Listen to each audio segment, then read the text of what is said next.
ఈరోజు nomination last రోజు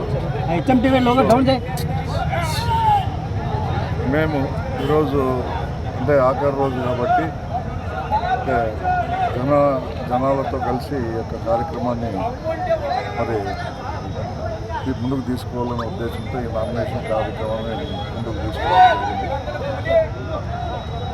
ఈరోజు చివరి రోజు నామినేషన్లన్నీ కంప్లీట్గా ఈరోజుతో అయిపోయినాయి కాబట్టి జగన్మోహన్ రెడ్డి గారు చేసిన అభివృద్ధికి నిదర్శనమే ఈరోజు మరి జనాలు ఏ విధంగా రోడ్డు పొడుకున మరి నిరాశనాలు పలుకున్నారు.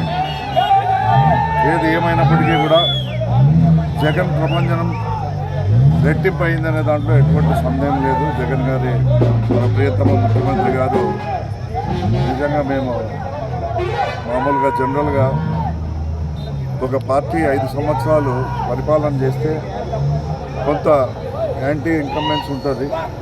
అటువంటిది ఎక్కడా కనబడలేదు. ప్రజలందరూ కూడా రెట్టింపు ఉత్సాహంతో ఉన్నారు. ఎప్పుడెప్పుడు జగన్మోహన్ రెడ్డి గారి ఫ్యాన్ గుర్తుకు ఓటు వేస్తాం, మరి మరోసారి జగన్మోహన్ రెడ్డి గారిని ముఖ్యమంత్రి పదవిలో కూర్చోబెడతామనే ఆతృత అయితే ప్రతి ఒక్కరిలోనూ కనబడింది ఈరోజు. ఏది ఏమైనప్పటికీ కూడా ఒకటి మాత్రం నేను చెప్తా ఉన్నాను, వై నాట్ 175 అన్న పదానికి నిజంగా నేనైతే వచ్చినా ఆశ్చర్యపడే పని లేదు. ఏదో ఒకటో రెండో మిస్ అయితేమో అనే ఫీలింగ్ ఉంది. ఎందుకంటే ఎక్కడ చూసినా ఇదే ప్రపంచం ఉంది. మన చుట్టుపక్కల కూడా నిన్న మొన్న అంతా నామినేషన్ ఘట్టం జరిగింది. సో అన్ని చోట్ల కూడా పెద్ద ఎత్తున భారీ ఎత్తున ప్రజలందరూ కూడా మరి వీళ్ళు స్వాగతిస్తూ తప్పకుండా మరోసారి జగన్మోహన్ రెడ్డి గారిని ముఖ్యమంత్రి చేసుకుంటామనే అభివాదాన్ని మరి వాళ్ళ ఆనందంలోనే తెలియజేస్తూ ఉన్నారు. ఇక గుంతకల్ నియోజకవర్గానికి వస్తే తప్పకుండా ఒక చరిత్ర మరి గుంతకల్లో నిలిచిపోతుంది.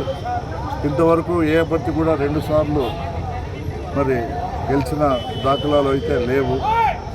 ఈసారి తప్పకుండా గతంలో కంటే పెద్ద మెజార్టీతో ప్రజలు నన్ను ఆశీర్వదిస్తారని నేను సంపూర్ణంగా విశ్వసిస్తూ ఉన్నాను. ఎందుకంటే ఎక్కడ కూడా గతంలో కూడా నామినేషన్ కార్యక్రమం చూసాం, ఈసారి కూడా చూసాం.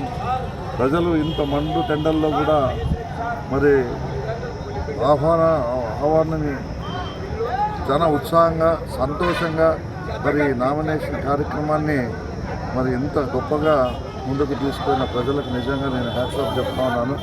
ఏది ఏమైనా జగన్మోహన్ రెడ్డి గారు ముఖ్యమంత్రి అవ్వడం ఖాయం. గుంతకల్ నియోజకవర్గంలో మరోసారి వైఎస్ఆర్సీపీ జెండా ఎగరడం ఖాయం.